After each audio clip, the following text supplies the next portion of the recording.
Hola, ¿cómo están?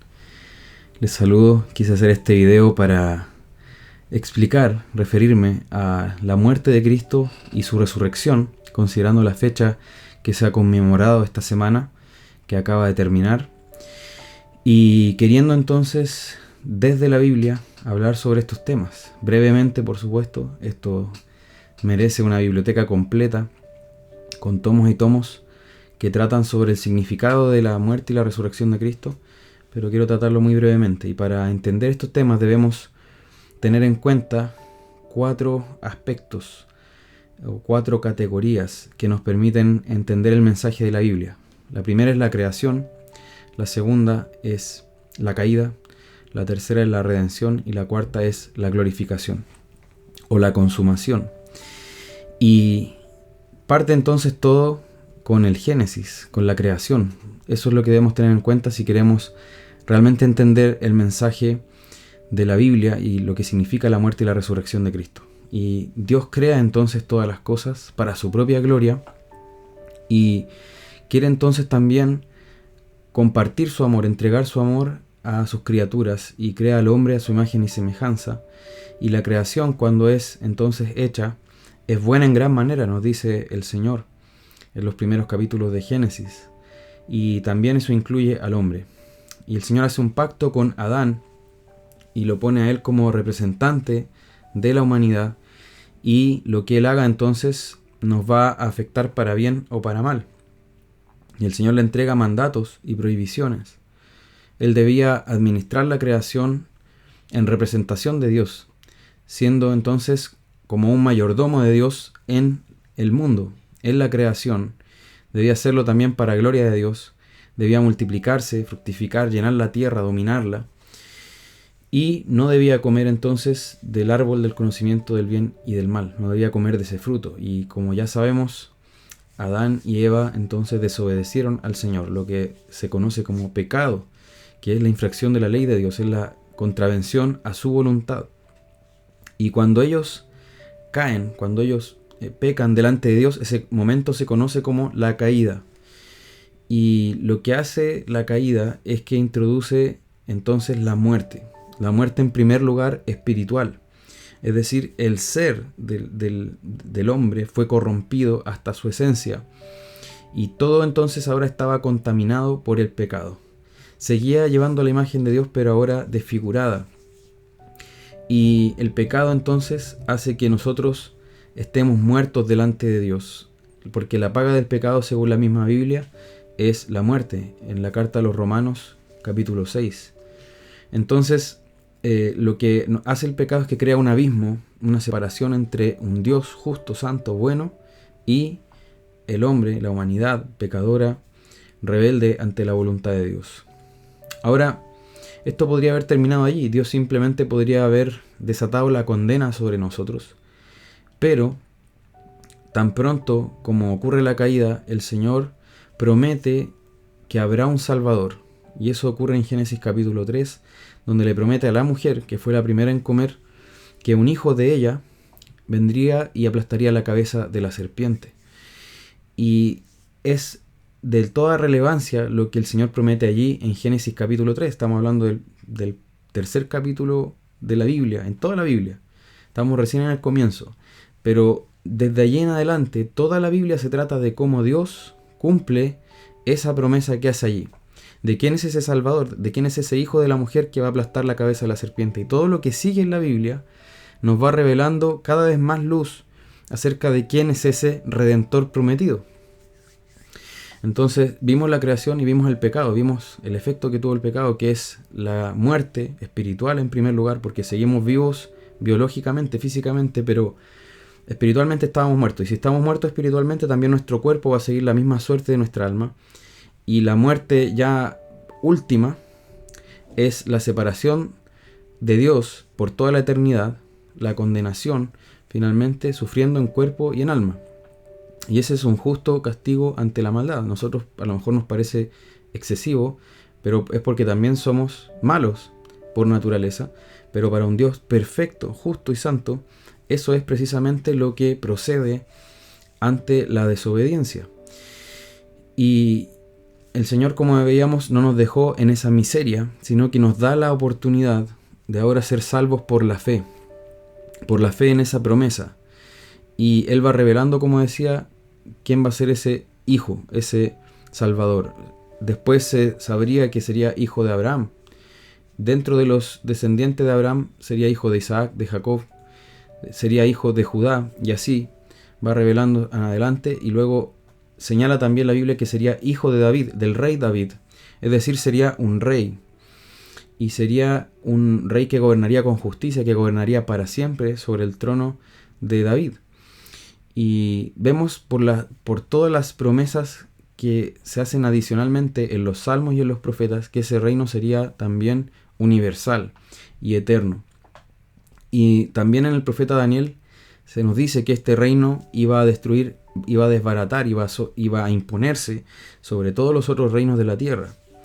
Y en ese momento estaba hablando de imperios tan sorprendentes como el babilónico, como el persa que vendría después, como el griego, como el romano. Y luego viene entonces el cumplimiento del tiempo. La Biblia dice en Gálatas capítulo 4, dice que cuando vino el cumplimiento del tiempo, entonces vino Jesús, nacido de mujer, como había sido prometido al principio, y nacido bajo la ley, para redimir a todos los que estábamos condenados por esa ley, por esos mandamientos.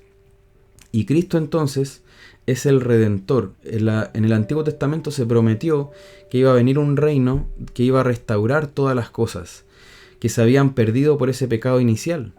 Por ese pecado inicial perdimos nuestra vida, nuestra comunión con Dios, toda la bendición que disfrutábamos ante la presencia de Dios, y estábamos llenos de dolores, sufrimientos y de castigos por ese pecado, de distintas aflicciones, siendo la mayor de ellas la muerte.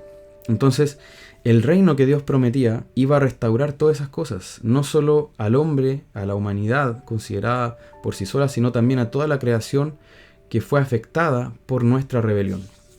Porque recordemos que el hombre había sido puesto como un representante que administraba la creación en lugar de Dios.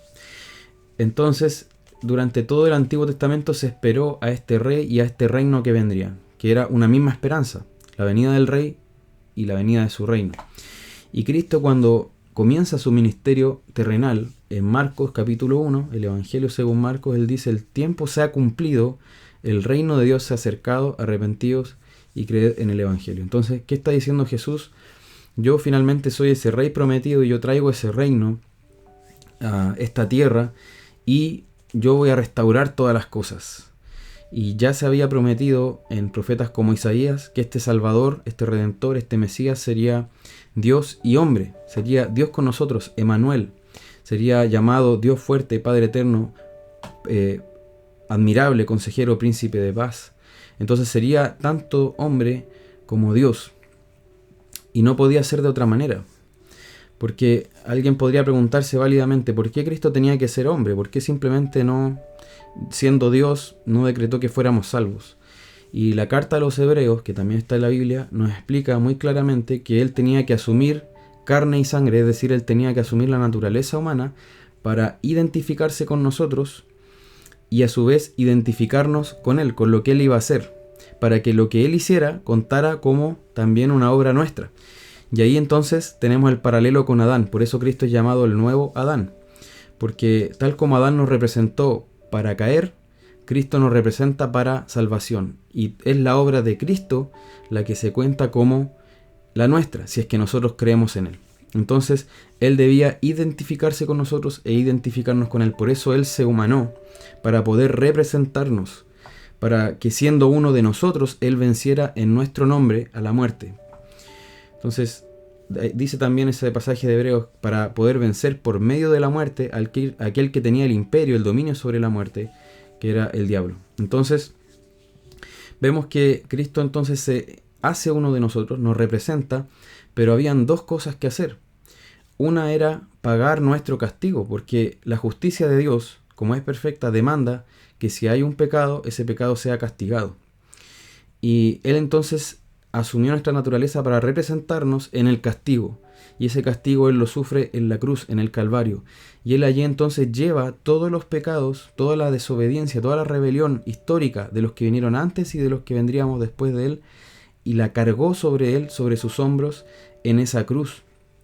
Y ahí entonces Él podía, habiendo pagado nuestra condena, que era recibir la ira de Dios, entonces ahí podía liberarnos de esa condena. Porque si nosotros vemos en el profeta Isaías, que es uno de los pasajes más claros que habla sobre esto, el profeta Isaías capítulo 53 dice lo siguiente. Dice, versículo 4, ciertamente llevó Él nuestras enfermedades y sufrió nuestros dolores. Fijémonos en la preponderancia del nuestros.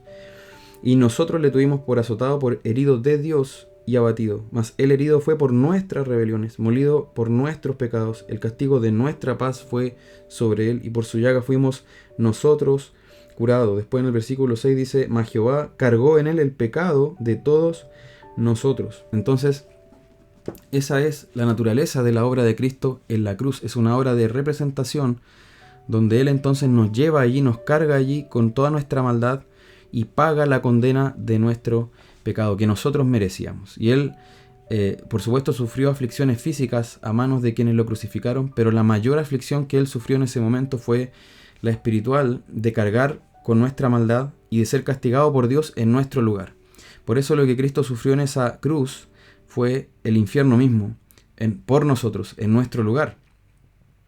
Y alguien podría decir, pero si solo estuvo allí 3 horas.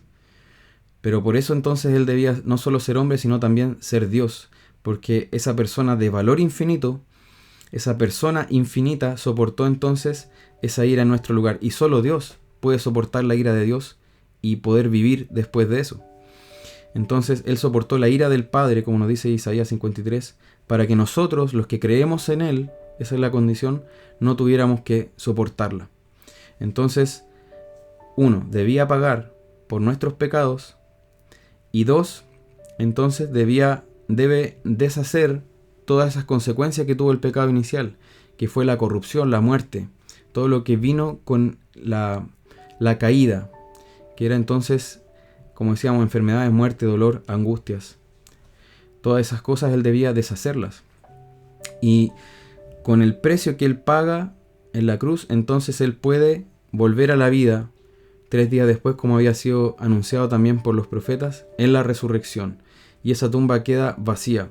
Si Cristo solo hubiera pagado por nuestras faltas, pero no hubiera resucitado, nosotros todavía estaríamos en nuestros pecados, porque era necesario también que hubiera ese acto de vivificación, de traer la vida, no solo de pagar por lo malo, sino traer la vida que habíamos perdido. Y por eso la resurrección de Cristo y su muerte también son tan importantes, porque Cristo nos representó en la muerte, pero también nos representa en la resurrección. Dice la Biblia que aquellos que creen en Él son resucitados con Cristo y en Cristo. Por tanto, lo que vemos allí no es solo una demostración de poder, no es solo un hecho maravilloso o un hecho grandioso.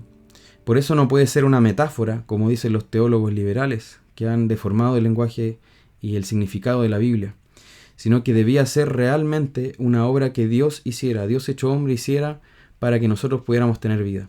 Y esa resurrección posibilita 2 cosas: nuestra salvación como seres humanos, y en primer lugar, tal como morimos espiritualmente, también en primer lugar resucitamos espiritualmente. Aquellos que creen en Cristo son hechos de nuevo, son lo que dice la Biblia, regenerados, es decir, hechos nuevas criaturas, una nueva creación. Y aunque seguimos en este cuerpo mortal, nuestra alma ha sido renovada, ha sido transformada. Creemos en un Dios que transforma, en un Dios que nos pasa de la muerte a la vida. Entonces, posibilita en primer lugar que vivamos espiritualmente, que tengamos vida hoy día, si creemos en Cristo, vida espiritual delante de Dios, y que luego, al final, también nuestro cuerpo sea transformado, tal como el de Cristo salió de ese sepulcro para nunca más ver muerte. Así también nuestro cuerpo pueda ser transformado para nunca más ver muerte, sino estar ante la gloria de Dios. Pero no solo eso, no solo nos salva a nosotros, sino que hace posible que toda la creación sea renovada. Y eso es lo que se ve al final en Apocalipsis capítulo 21, cuando Juan, el que ve esa visión, ve un cielo nuevo y una tierra nueva. Entonces, Cristo, con esa resurrección, lo que logró fue nuestra vida como seres humanos que creemos en Él, pero también restaurar toda la creación que había sido caída con el pecado, que había recibido los efectos de nuestra desobediencia.